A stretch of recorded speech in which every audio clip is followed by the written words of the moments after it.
Good afternoon. I'll be talking on agreement of intraocular pressure measurement using rebound tonometer iCare IC200 and applanation tonometer in children with pseudophakia and aphakia.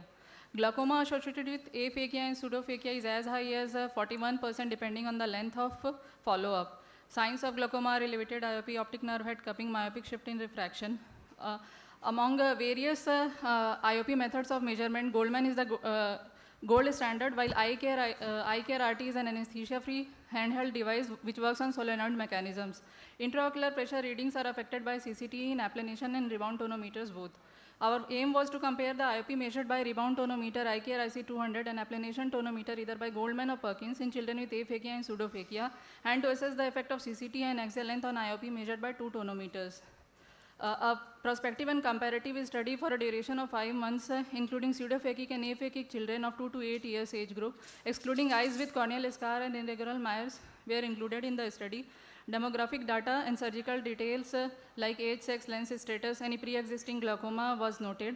Clinical examination included best-corrected visual acuity, spherical equivalent axial length, and central corneal thickness recording. IOP was recorded first by rebound tonometer, and after a gap of 5 minutes, applanation tonometer either by Goldman or Perkins was recorded by other observer to avoid the massage effect. A successful attempt was when reliable readings were obtained by two tonometers, and when above criteria was not followed, the attempt was counted as unsuccessful. Statistical analysis was done with SPSS system, and blunt alignment plot was used for agreement between two methods. These are demographic data of 137 eyes, out of which 86 had a successful outcome, and the mean age of our study was 5.2 plus minus 1.81. Spherical equivalent axial length, CCT and best corrected visual acuity were looked for factors affecting outcome of IOP under generalized estimation equation, but none were found significant. The total mean IOP difference was 3.4 plus minus 3.6, which was statistically significant, and the mean aphakic IOP difference was more as compared to the pseudophakic eyes. An agreement between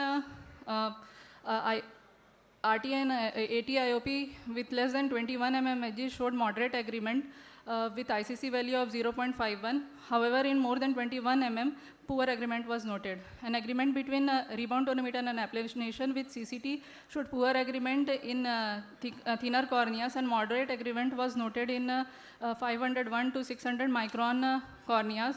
The moderate agreement was also noted in more than 600 micron CCT corneas, but the standard deviation was quite higher.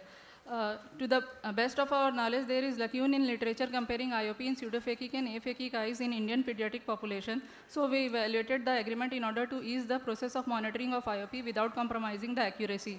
The mean difference noted in our study was 3.4 plus minus 3.6, which was comparable with Pushti et al. However, it was higher as compared to the different comparable studies. The mean difference was lesser in less than 21 mm eye group, which was comparable with other studies. The standard deviation are more in baseline higher IOP, which was comparable with other studies. However, it was contrary to Gao et al. Study. We found a weaker correlation with CCT and applanation IOP with RT, and this correlation was more with rebound tonometer, which was comparable with Sujata V et al. And Gao et al. Study. And the mean difference increased with increasing CCT, which was comparable with Sujata V, Devang and Pushti et al. These were limitations of our study.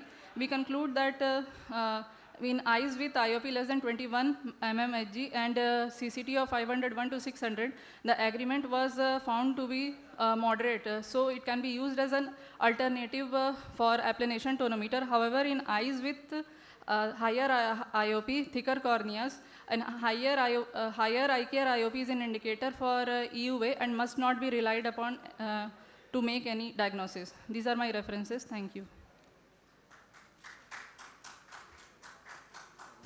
Still gold standard for measurement of like for you. Sir, Goldman applanation tonometer. So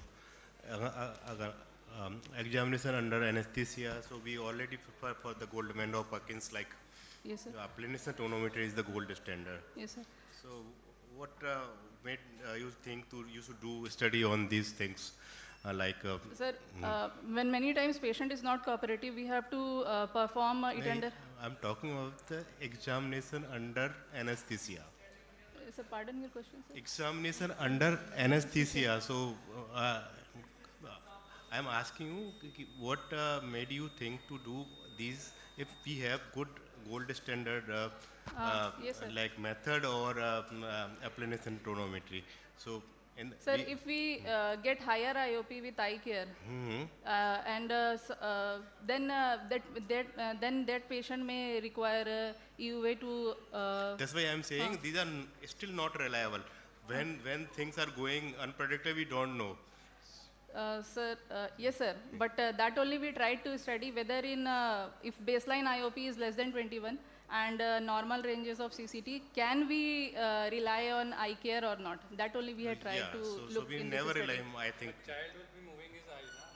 So child will be moving the eye, so you might not get a central reading with the rebound. You might get a peripheral reading. Yeah, yeah. In that case, you might get a high reading, and that doesn't mean that you go for an EUA. I mean, that is an erroneous reading what you're getting from your conclusion, what you're saying. That you have higher IOP, you go for EUA. ठीक है ना? So that is an erroneous reading. It's better would be that obviously you would put these patients as seeing under EUA and do a gold standard.